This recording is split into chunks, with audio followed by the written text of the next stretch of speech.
Salam saudara yang kasih Tuhan, mari kita tunduk kepala, kita berdoa. Bapa kami yang ada dalam surga, Bapa yang baik, yang kami kenal di dalam nama Tuhan Yesus, kami berdoa untuk mereka yang dalam pergumulan, dalam masalah, dalam persoalan, tantangan, kesulitan, mungkin dalam bencana, himpitan, tekanan. Tuhan memberikan kekuatan, kemenangan.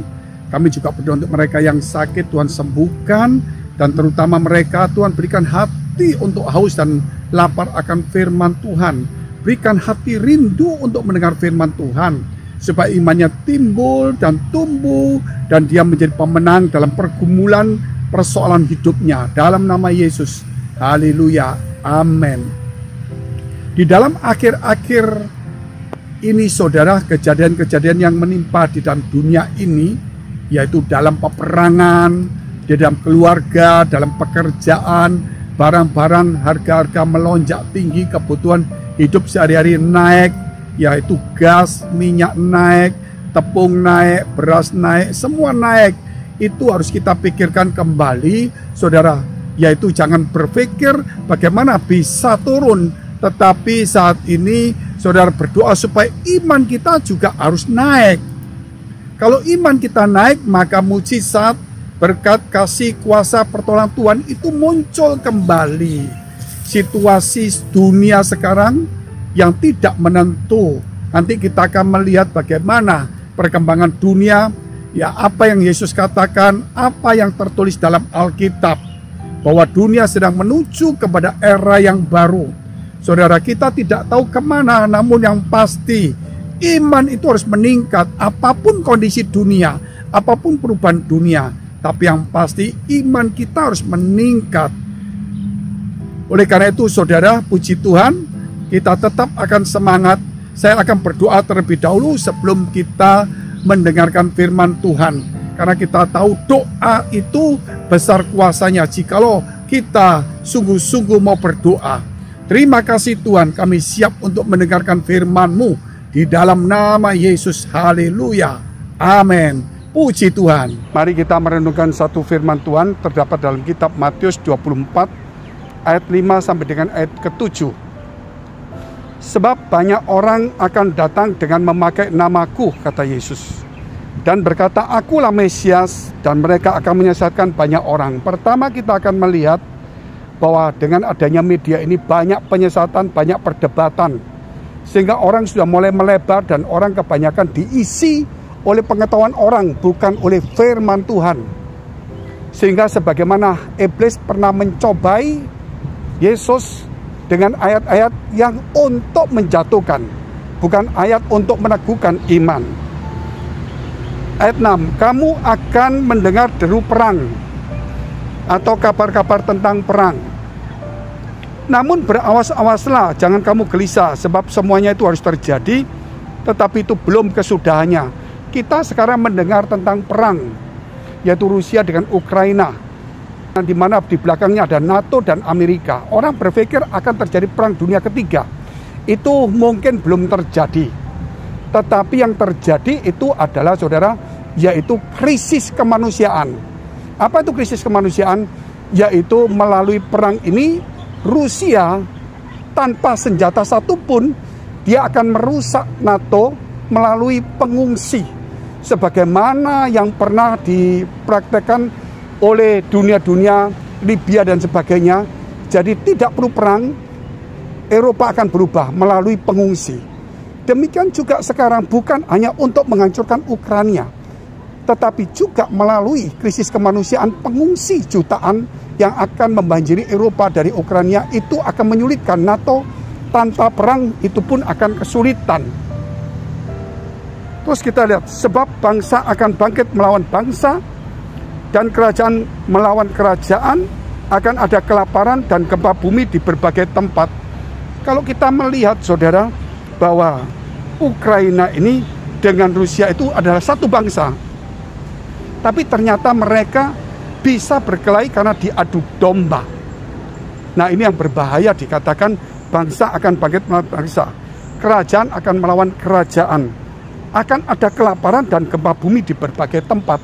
Ini, saudara, perang ini akan terjadi perubahan yang disebut rolling power, yaitu geopolitik akan berubah.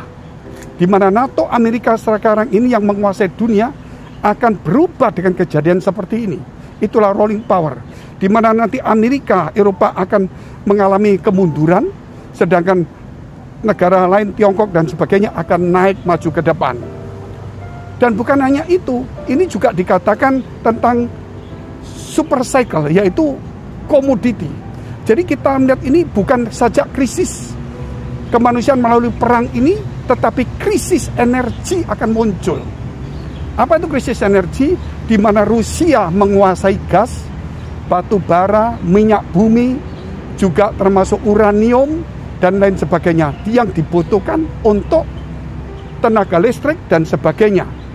Di mana Amerika juga memakai tenaga listrik melalui nuklir, itu membutuhkan bahan yaitu uranium, sedangkan uranium itu banyak di Rusia.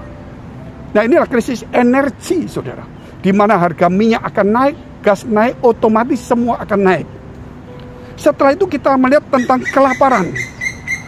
Berarti ada krisis pangan, yang firman Tuhan katakan, Yesus katakan ada kelaparan, krisis pangan. Apa itu? Melalui gas yang naik, minyak naik, batu bara naik, saudara. Maka pupuk itu yang dikuasai dan gandum yang dikuasai oleh Rusia, yaitu cukup dia menjadi negara yang pengekspor terbesar, maka dia akan menahan pupuk itu, sehingga saudara, pertanian, makanan ternak, semua itu kan dari kedelai, dari jagung, dari semuanya akan naik. Belum semuanya itu, kalau kita lihat pupuk itu juga hasilnya dikerjakan oleh gas. Gas itu naik. Sehingga inilah namanya krisis pangan. Saudara, krisis pangan akan terjadi. Saudara, kita kalau melihat yang sudah tertera ini, yaitu saya khotbah di bulan Januari di YouTube, nanti saudara akan lihat yang akan disediakan saat ini tentang corona, tetapi tentang Wahyu 6, yaitu tentang kelaparan, bencana peperangan. Demikian juga tentang best life itu di menit ke-37 sampai 42, itu khotbah umum, itu juga menceritakan tentang adanya bencana kemanusiaan. Itu terjadi, saya khotbahkan pada Januari tahun 2020. Dan Maret tahun 2020, sebelum semuanya terjadi, Tuhan sudah memberitahu terlebih dahulu. Sebab itu saudara, apa yang harus kita sikapi? Kalau kita melihat kelaparan itu bukan berarti makanan nggak ada. Mungkin saudara harganya naik. Harga naik bisa beli tetapi tidak ada. Karena pupuk susah. Apalagi saudara kita lihat banyak sekarang pupuk nggak bisa produksi karena gasnya mahal. Nah, akibatnya tanaman-tanaman semua butuh pupuk nggak bisa. Akhirnya makanan-makanan untuk ternak nggak bisa. Ternak juga kekurangan, buah-buahan kekurangan. Dan yang bisa menyuplai itu sebenarnya adalah Rusia dan negara Tiongkok. Mungkin untuk beras juga bisa bicara tentang Vietnam dan sebagainya. Oleh karena itu saudara, negara akan berubah geopolitiknya. Semua memikirkan sendiri apa yang Tuhan katakan di akhir zaman itu terjadi. Sebab itu saudara, berawas-awaslah, jangan sampai disesatkan. Tetap percaya, Tuhan tetap memelihara umatnya. Jangan panik. Mari kita tunduk kepala, kita berdoa. Apapun pergumulan masalah yang kita hadapi, dekapkan kedua tanganmu di dadamu. Percayalah, kasih kuasa firman Tuhan masih sanggup menolong kita. Di dalam nama Yesus, engkau yang berbeban berat, punya masalah, persoalan, tantangan, biar hari ini ada kekuatan Tuhan muncul, kekuatan Tuhan timbul dalam hidupmu, supaya engkau diberikan kekuatan, kemenangan, hikmat, marifat, di dalam nama Tuhan Yesus. Yang sakit menjadi sembuh. Haleluya. Amin. Jika saudara masih membutuhkan pelayanan doa dan konseling, silakan hubungi nomor tertera yang ada di bawah. Tuhan Yesus memberkati. God bless.